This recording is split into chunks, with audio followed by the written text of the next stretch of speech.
ត្រានត្រៃចាក់បន់ដោយផ្លូវអារម្មណ៍តាមព្រេងវាសនាប្រឹងគៀងប្រឹងកិនស្និនស្នាលគូក្បាលច្រាស្លាកស្នាមចាំ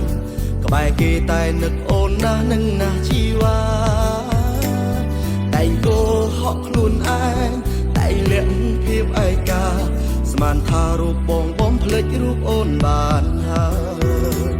ត្រូវកាលវេលាប៉ុន្មានទើបអាចច្រានងចេញពីចិត្តឬប្រើពេលមួយជីវិតក៏មិនអាចឡើយ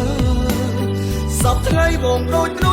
តចូលក្លិនស្នេហ៍ដែលបានប្រែហើយពិតមែនហើយសារភាពថាបងនឹកអូនយូរទៅកាន់តែយូរទៅជ្រើរហូតស្ទាបចិត្តលែងដល់ពេលណាព្រមឈប់ខ្វាយខ្វល់ស្នេហាដែលសូមដឹងហើយលឺហើយឃើញហើយទុំមើលក្បត់របងមានស្ងួនហើយរួយបងមិនព្រមទទួលអ្នកថ្មី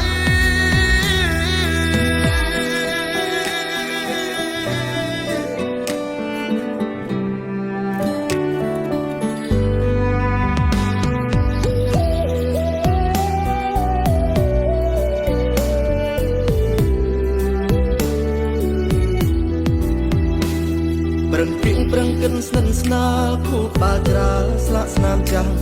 ក្បែរគេតែនឹកអូនណាស់នឹងណាស់ជីវ៉ាតែងគោហក់ខ្លួនឯងតែលាក់ភាពឯកាស្មានថារូបបងបំភ្លេចរូបអូនបានហើយត្រូវកាលវេលាប៉ុន្មានទើបអាចច្រានងចេញពីចិត្តឬប្រើពេលមួយជីវិតក៏មិនអាចឡើយ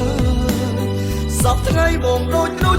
តចូលក្លិនស្នេហ៍ដែលបានប្រែហើយពិតមែនហើយសារភាពថាបងនឹកអូនយូរទៅកាន់តែយូរទៅជ្រើរហូតស្ទាបចិត្តលែងដល់ពេលណាព្រមឈប់ខ្វាយខ្វល់ស្នេហាដែលសូម